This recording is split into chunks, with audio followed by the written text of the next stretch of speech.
50. Saya mahasiswa teknik otomotif dari Universitas Negeri Padang. Nah, pada kali ini saya akan membawakan sebuah video observasi mengenai beberapa materi untuk tuntutan mata kuliah saya, yaitu mata kuliah teknologi fototronik.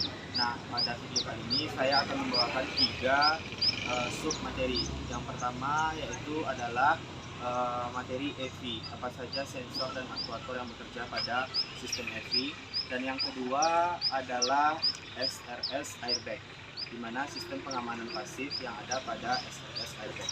Nah, yang ketiga adalah sistem transmisi otomatis tipe transmisi.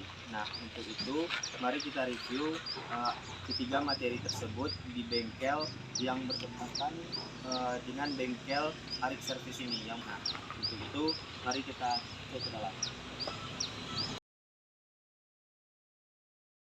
A few minutes later. Nah, di poin pertama ini kita akan membahas tentang EV atau Electronic Fuel Injection. Nah, kita akan membahas apa saja sensor-sensor dan aktuator yang berperan pada sistem EV tersebut. Nah, untuk itu kita akan menjelaskan di mana letak komponen sensor dan aktuator tersebut, bagaimana fungsinya, dan di mana letaknya. Oke, mungkin itu saja, kita lanjut. Baik, kita langsung saja mengarah kepada komponen sensor dan aktuator dari EV. Nah, boleh langsung saja ke sini. Nah, di pertama ini terdapat 2 sensor dalam satu soket. Nah, di ini adalah sensor MAF dan juga IAT. Yaitu kalau sensor MAF itu mass airflow sensor, di mana berfungsi untuk mendeteksi berapa massa udara yang ada akan masuk ke intake manifold. Dan juga IAT adalah sensor intake air temperatur yang fungsinya untuk mendeteksi berapa temperatur udara yang akan masuk ke intake manifold. Nah, di sini selanjutnya ada sensor CMP, yaitu Crankshaft Position Sensor. Nah, fungsi dari sensor CMP ini mendeteksi berapa top saat pengapian. Nah, di akhir langkah kompresi. Nah, kapan nanti bahan bakar dan udara itu dikompresikan ke ruang bakar. Nah, berikutnya di sini ada sensor CKP, Crankshaft Position Sensor. Sensornya ada di bagian bawah, cuman di sini soketnya. Untuk sensornya tidak bisa kita lihat. Nah, di sini ada soketnya yang terus ke bawah. Nah, fungsinya itu adalah untuk mengetahui berapa timing untuk penginjeksian bahan bakar dan berapa jumlah bahan bakar yang diperlukan pada saat beban dan kecepatan mesin. Nah, nanti akan bekerja sama dengan sinyal itu akan dikirimkan ke ECM.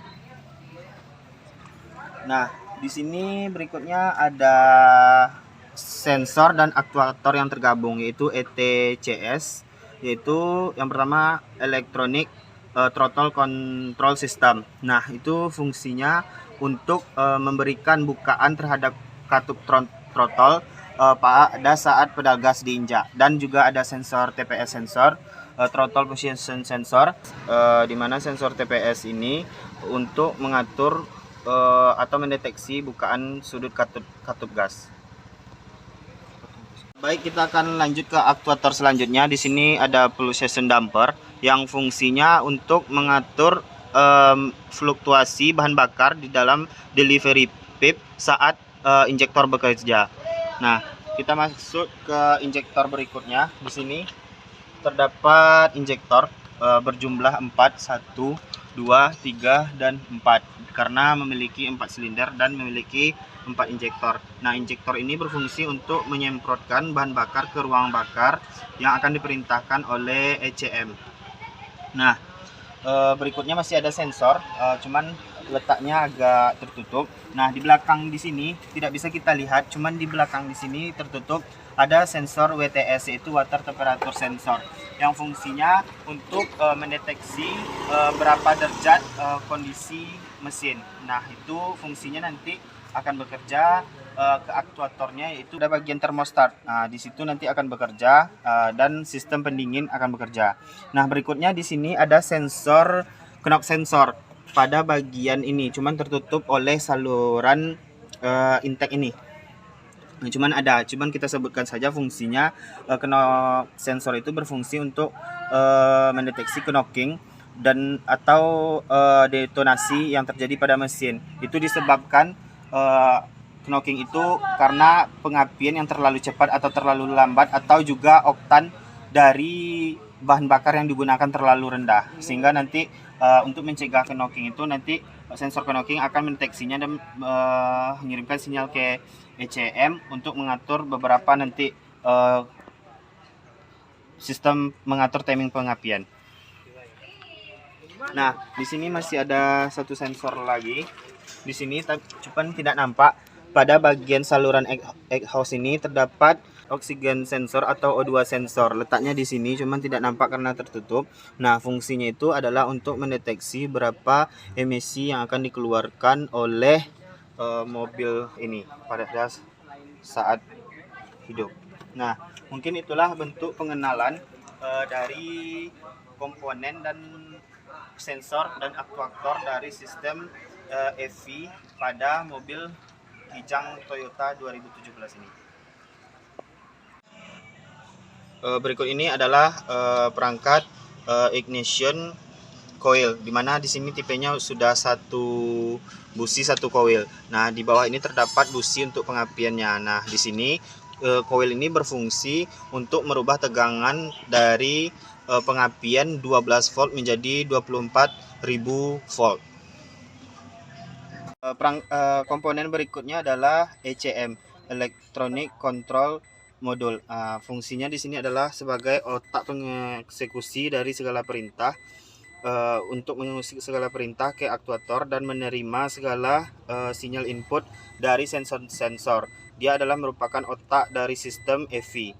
Nah, ini adalah komponennya. Memiliki 4 soket, di mana untuk ECM ini terletak di sebelah kiri, di depan dashboard penumpang di sebelah kiri. Berikutnya di sini ada soket DLC 3 atau data link connector, di mana fungsinya untuk DLC ini untuk menghubungkan dengan scan tool soketnya, sehingga nanti bisa membaca beberapa memori yang ada di dalam ECU yang akan dibaca oleh scan tool melalui soket DLC 3 ini.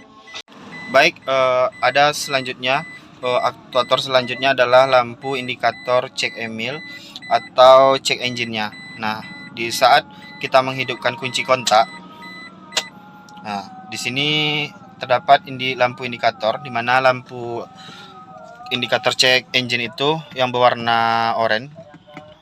Bisa dilihat, jika check engine-nya selalu hidup begini, itu tandanya kelistrikan yang ada pada sistem mobil ini ada kerusakan. Seharusnya dia itu hanya hidup beberapa, yang sekitar 3 detik pada saat kunci kontak di-on-kan. Setelah itu seharusnya dia mati. Nah, pada mobil ini terindikasi ada kerusakan di bagian kelistrikan ataupun sensor-sensor yang ada pada sistem EV mobil Kijang Innova ini. Baik, inilah bentuk pengenalan tentang komponen sensor dan aktuator dari mobil Kijang Innova tahun 2007 ini. Mungkin sekian, terima kasih. Kita akan melanjutkan materi berikutnya, yaitu materi tentang SRS atau Supplemental Restraint System. Nah, pada SRS airbag ini adalah sistem pengaman tambahan yang ada pada mobil. Nah, sistem pengaman ini ada dua, yaitu ada sistem pengaman aktif dan yang kedua adalah sistem pengaman pasif. Nah, untuk SRS airbag ini adalah sistem pengaman yang pasif, yaitu berfungsi ketika terjadi kecelakaan.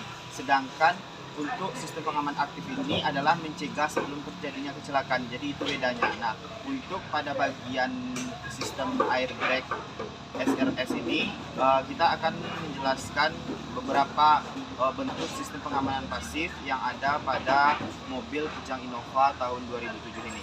Nah, mari kita review saja langsung apa bentuk sistem pengamanan pasifnya, SRS airbag-nya, dan bagaimana cara kerjanya.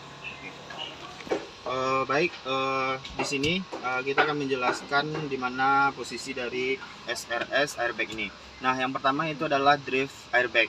Nah, drift airbag ini adalah sistem pengaman dari airbag untuk pengemudi. Nah, di mana di sini ini akan jika terjadi benturan, cara kerjanya itu jika terjadi benturan pada bagian depan mobil. Nah, sistem airbag ini akan ada sensor yang akan mengirimkan sinyal kepada ECU, sehingga nanti ECU akan membuat dari sistem SRS airbag ini untuk mengembang, di mana di sana terdapat media yaitu natrium azida dan kalium nitrat. Nah, dari kedua bahan kimia tersebut akan mengembung dan sehingga airbagnya terbuka, dan pada saat terjadi benturan akan mencegah benturan dari pengemudi sendiri. Nah, untuk airbag sistemnya ini untuk drive-nya cuma satu. Nah, di sebelah kiri itu tidak ada. Nah, begitulah cara kerja dari sistem airbag. Nah, berikutnya yaitu sistem pengaman dari SRS airbag berikutnya yaitu adalah seatbelt. Nah, di mana seatbelt ini terpasang di setiap tempat duduk pengendara. Di mana di sini juga ada untuk pengemudi dan beberapa penumpang lainnya. Nah, bisa teman-teman lihat di sebelah sana juga ada. Nah, di bagian belakang juga terdapat beberapa seatbelt. Nah, itulah bentuk sistem pengamanannya. Nah, ini bekerja ketika nanti dipasangkan ini ke pengendara atau pengemudi. Nah, dia bekerja itu kalau dengan tekanan yang atau hentakan kejutan yang biasa saja itu dia tidak akan bekerja. Tapi karena terjadi ketika hentakan seperti kecelakaan yang begitu cepat, itu dia akan bekerja, dia akan menahan, nah, seperti itu. Nah, tapi kalau dia pelan saja kita bergerak itu dia tidak akan menahan, lunak saja. Tapi kalau dia terjadi kecelakaan dia akan menahan, dia akan bekerja. Nah, mungkin itulah bentuk sistem pengamanan SRS yang ada pada mobil Kijang Innova ini. Terdapat dua sistem pengamannya yaitu seatbelt dan juga drive airbag. Nah, mungkin itulah bentuk sistem pengamanan pasif yang ada pada sistem SRS airbag. Mungkin sekian. Kita akan melanjutkan materi berikutnya, yaitu materi yang ketiga, yaitu tentang transmisi otomatis dengan tipe CVT, di mana CVT ini adalah singkatan dari Continuous Variable Transmission. Nah, di sini sudah ada mobil dengan mesin Honda dengan merek Fred. Nah, di sini untuk mobil ini sudah menggunakan penggerak transmisi otomatis bertipe CVT. Nah, untuk lebih jelasnya apa itu CVT, transmisi CVT, terus bagaimana cara kerjanya, dan apa saja bentuk perpindahan gigi atau persneling yang ada pada sistem transmisi otomatis bertipe CVT ini. Nah, boleh kita review dan kita lihat ke dalam. Nah, di sini kita akan menjelaskan bagaimana bentuk dari cara kerja transmisi otomatis CVT. Nah, di sini bisa kita lihat, di sini sudah ada tuas persneling atau tuas perpindahan gigi yang ada pada tipe Honda Fred ini. Nah, pada mobil ini di sini sudah ada simbol dari transmisinya itu P, R, N, D, 2 dan 1. Nah, untuk yang pertama yaitu kita sebutkan dulu apa itu fungsi dari kerja transmisi otomatis CVT. Nah, transmisi otomatis ini bekerja berdasarkan puli primer dan puli sekundernya, dimana di situ ada bel bajanya yang akan diputar melalui nanti putaran dari putaran mesin yang disalurkan dari crankshaft menuju flywheel dan penggerak gear lainnya sehingga terhubung kepada bagian CVT tersebut. Nah, di sini untuk tuas persneling ini, untuk penjelasannya di sini juga ada diindikatorkan secara indikatornya pada speedometer itu PRND 21. Nah, D-nya itu ada yang D3 untuk kecepatan maksimumnya. Nah, yang pertama itu adalah posisi P. Posisi P ini adalah posisi parkir, di mana roda belakang itu terkunci, sehingga untuk posisi ini memungkinkan kendaraan berhenti dan tidak dapat bergerak. Nah, yang kedua adalah posisi R atau reverse, yaitu adalah posisi ketika transmisi dipindahkan untuk kendaraan berjalan mundur. Nah, itu kita pindahkan ke posisi R. Dan posisi N adalah posisi netral, pada kendaraan, di mana di sini ban tidak lagi terkunci, memungkinkan kendaraan bisa bergerak maju ataupun mundur pada posisi N ini. Nah, di sini ada posisi D.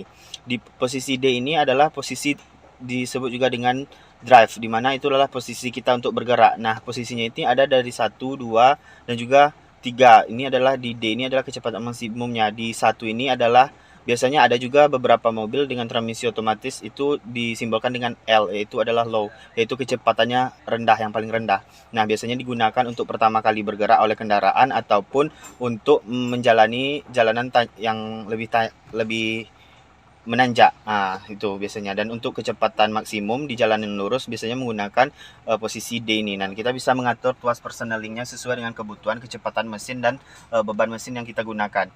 Nah, itulah bentuk penjelasan dari tuas persneling dari transmisi otomatis. Nah, ada pun beberapa kelebihannya. Kelebihannya dari transmisi otomatis ini adalah menjanjikan kenyamanan berkendara untuk pengemudi karena tidak perlu sering-sering memindahkan tuas transmisi. Dan yang kedua adalah efisiensi bahan bakar, karena dengan penentuan dari kecepatan mesin, beban mesin itu akan berpindah sesuai dengan kecepatan yang telah dicapai oleh mesin itu sendiri.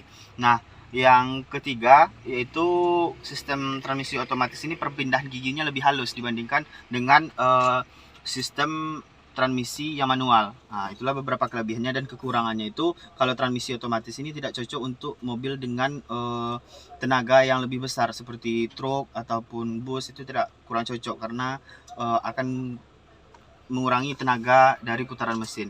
Nah, juga satu lagi untuk perawatannya, jika terjadi kerusakan pada transmisi otomatis ini dibandingkan dengan transmisi manual, itu biayanya jauh lebih mahal. Tapi dari segi keefisienan lebih efisiensi untuk menggunakan sistem transmisi otomatis. Makanya mobil-mobil baru sekarang, mobil-mobil modern keluaran terbaru sekarang menggunakan beralih ke transmisi otomatis. Nah, itulah bentuk penjelasan dari materi tentang yang ketiga, yaitu transmisi otomatis tipe transmisi pada Honda Fit ini. Baik, kita akan melakukan sesi wawancara dengan pemilik bengkel ini sendiri, yaitu Bang Arik, yang bertepatan di Arik Service pada bengkel ini.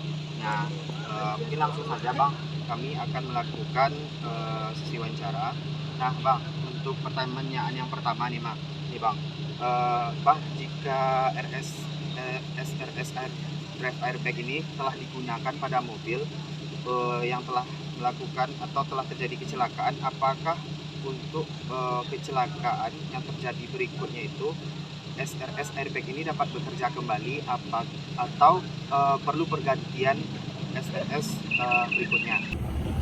Kalau itu biasanya terjadi kalau telah terjadi ketabrakan atau kecelakaan, itu tuh biasanya sekali pakai aja. Setelah dia muncul balonnya, itu tidak bisa digunakan lagi SRS airbag-nya lagi. Lebih baik itu diganti baru lagi. Yang biasa itu terjadi yang Bang temui.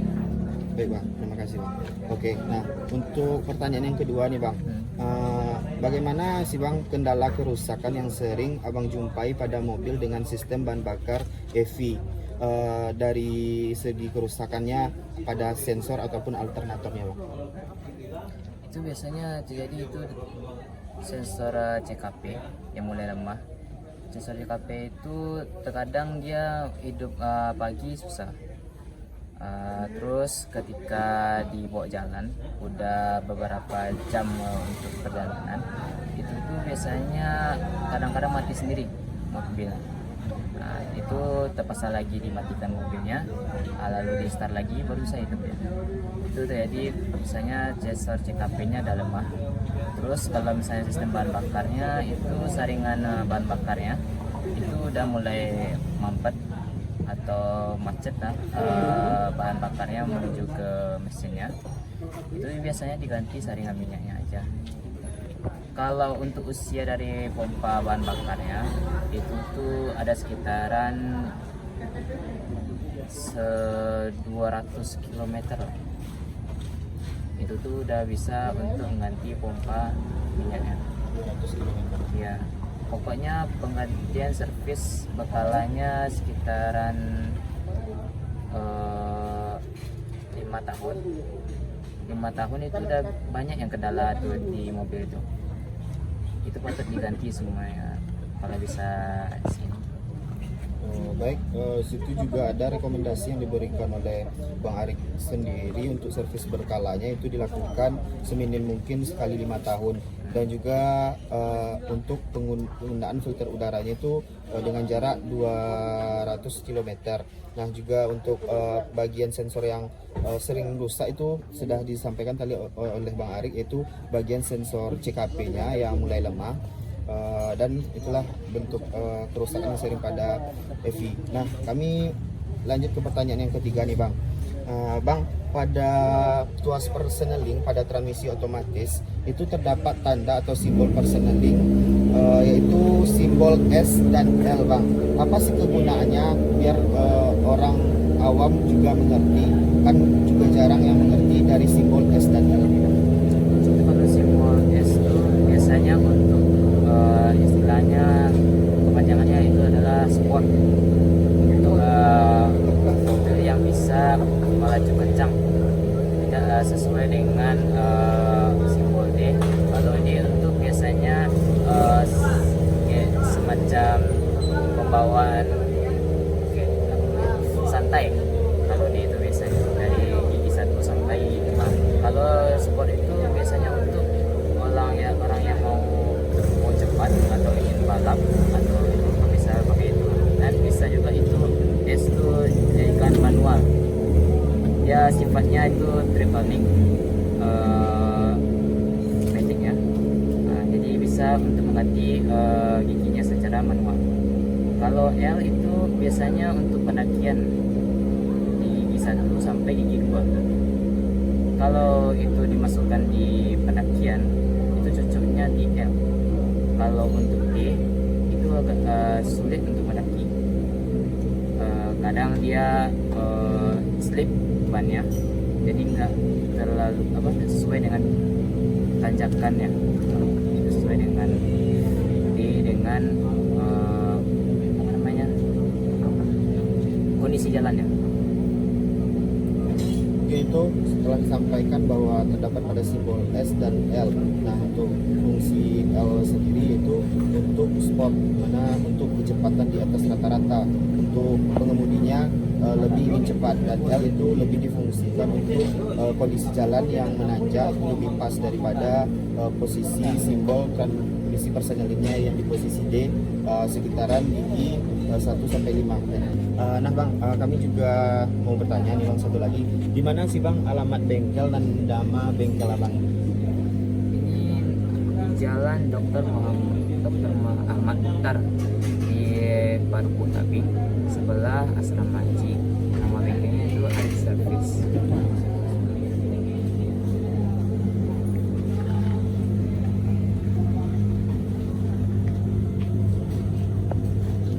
Mungkin itulah bentuk sesi wawancara kita dengan pemilik bengkel ini, Bang Arik sendiri, dan mungkin itulah sesi wawancara kita. Dan kami juga mengucapkan terima kasih ya, Bang, atas diberikan kesempatan untuk melakukan observasi dan juga wawancara langsung dengan Abang sendiri. Oke, sekian, terima kasih. Nah, itulah bentuk dari video observasi yang telah saya lakukan. Yang pertama yaitu judulnya tentang sistem EV, sensor dan aktuator. Yang kedua adalah SRS airbag. Yang ketiga adalah transmisi otomatis seperti PCVT. Nah, saya mengucapkan terima kasih. Semoga video ini bermanfaat bagi kita semua yang menontonnya. Dan saya mengucapkan banyak maaf jika terjadi kesalahan ataupun kendala pada saat pengambilan video. Saya akhiri dengan Assalamualaikum warahmatullahi wabarakatuh.